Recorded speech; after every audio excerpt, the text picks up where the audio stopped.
appétit. Donc moi, ma première expérience en vente directe, j'ai été invitée en fait à une réunion où on m'a proposé de venir prendre un apéro et puis de découvrir des produits. Bonjour.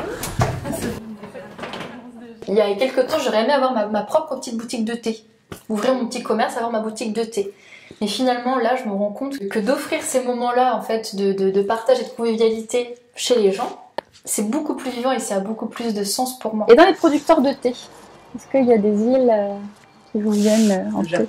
Le Japon. Ouais, ça va là. Au-delà du produit que je présente à la fin, dans la boutique souvenir, une petite boutique éphémère, j'aime que les gens passent avant tout un bon moment et prennent le temps. Voilà, prennent le temps de boire le thé, de découvrir des saveurs. Et pour beaucoup, c'est une première.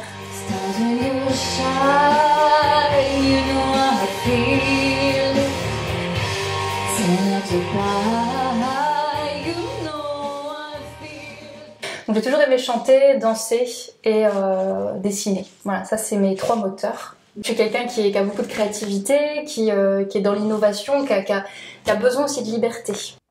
Moi j'ai fait un master en information communication. C'est vrai qu'après mes premières expériences professionnelles m'ont permis d'acquérir plein de compétences, aussi bien sur le management d'équipe, sur la relation client, sur la vente, sur la production, les partenariats. Enfin voilà, je pense avoir acquis beaucoup de compétences au fil de mes études et de mes premières expériences professionnelles. Je les utilise aujourd'hui en fait dans la vente à domicile parce qu'en fait tout ça ce sont des acquis, mais je les utilise de manière naturelle.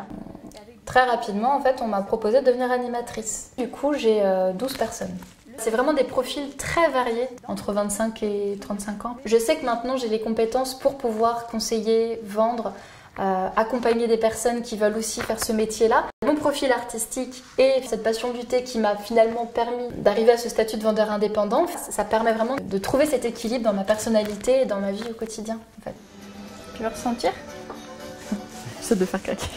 Aujourd'hui, comme je suis vendeur à domicile, j'ai pas de vitrine et j'utilise en fait Facebook ou mon site web comme une vitrine justement pour pouvoir montrer mon activité. Enfin, pour développer ma clientèle aussi, ce que je fais, c'est que je participe à des salons de bien-être. Beaucoup de personnes ont connu la marque dans mon réseau, en tout cas par ce type d'événement. On peut à la fois créer son chemin avec ses objectifs et donc construire sa voie professionnelle sans s'oublier soi et en restant qui on est.